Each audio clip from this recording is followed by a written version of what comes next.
Evento importante, 2 giorni, e gli yacht li vedete alle nostre spalle, gli yacht hanno gli equipaggi, la vita di mare, c'era anche la necessità, la voglia, il piacere, qui nello splendido scenario della Marina di Sestri, di organizzare un evento come questo.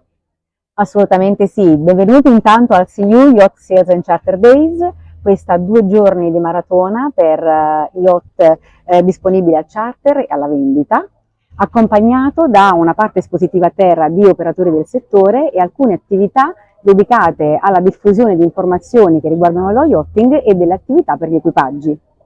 L'equipaggio, ecco, rimaniamo ancora un attimo Sì. su questo, no? Delle meraviglie, però insomma per governare queste meraviglie ci vuole anche delle persone meravigliose. Del personale qualificato e abbiamo affrontato questo tema proprio quest'anno grazie ad un'ispirazione venuta fuori da una serie TV americana che si chiama Below Deck e abbiamo ospitato ieri una star ormai internazionale, il comandante Glenn Shepard, che è il comandante di Below Deck Sailing Yacht, e abbiamo messo a confronto la realtà della fiction con quella che è la realtà di bordo, poiché tanti giovani si stanno avvicinando a questo mestiere, ma sono un po' confusi da quello che viene fuori da questa fiction, che è molto divertente in realtà, molto bella, ma non è proprio la realtà. Quindi abbiamo voluto aprire un po' gli occhi su quello che è la vera vita di bordo, che non è per niente facile e c'è bisogno di molta formazione.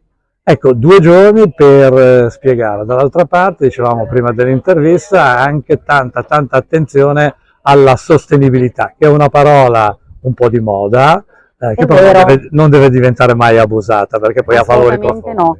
La conferenza di questa mattina, che riguardava la sostenibilità, in realtà ha affrontato un tema importante, che è il greenwash. Abbiamo parlato tanto negli ultimi anni di sostenibilità, ma noi vogliamo capire oggi a che punto sono le energie rinnovabili applicate allo yachting. Dove siamo con le barche elettriche, dove siamo con barche con propulsione a idrogeno, al metanolo. Abbiamo avuto ospiti importantissimi come San Lorenzo, Blue Game, Nat Power H, che è il primo fornitore in Italia di idrogeno per le imbarcazioni, e abbiamo anche affrontato i motori elettrici dei tender di questi grandi yacht, perché ormai stiamo andando verso la direzione che per arrivare in un'area protetta abbiamo bisogno di una piccola barca con un motore elettrico, altrimenti gli ospiti non potranno mai arrivare alle Cinque Terre.